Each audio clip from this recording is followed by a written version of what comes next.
నిజామాబాద్ జిల్లా జానకంపేట ప్రాంతంలో కొలువైన లక్ష్మీ నరసింహస్వామి కోరిన కోరికలు తీర్చే కొంగు బంగారంగా ప్రసిద్ధి పొందాడు. శ్రావణ శనివారం చివరి రోజు కావటంతో ఆలయంలో ప్రత్యేక పూజలు నిర్వహించారు.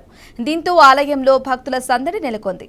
ప్రధాన ఆలయం గోవింద నామ స్మరణతో మార్మోగింది. భక్తులకు ఎలాంటి అసౌకర్యాలు కలగకుండా ఆలయ కమిటీ అన్ని ఏర్పాట్లు చేశామన్నారు.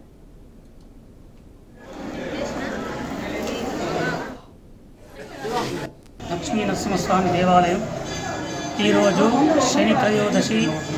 ఆ కోనేట్లో స్నానమాచరించి అష్ట కష్టాలు పోతాయని చెప్పి అలా స్నానమాచరిస్తున్నారు. సంతానం లేని వారికి సంతానం, సంపద లేని వారికి సంపద కలుగుతుంది.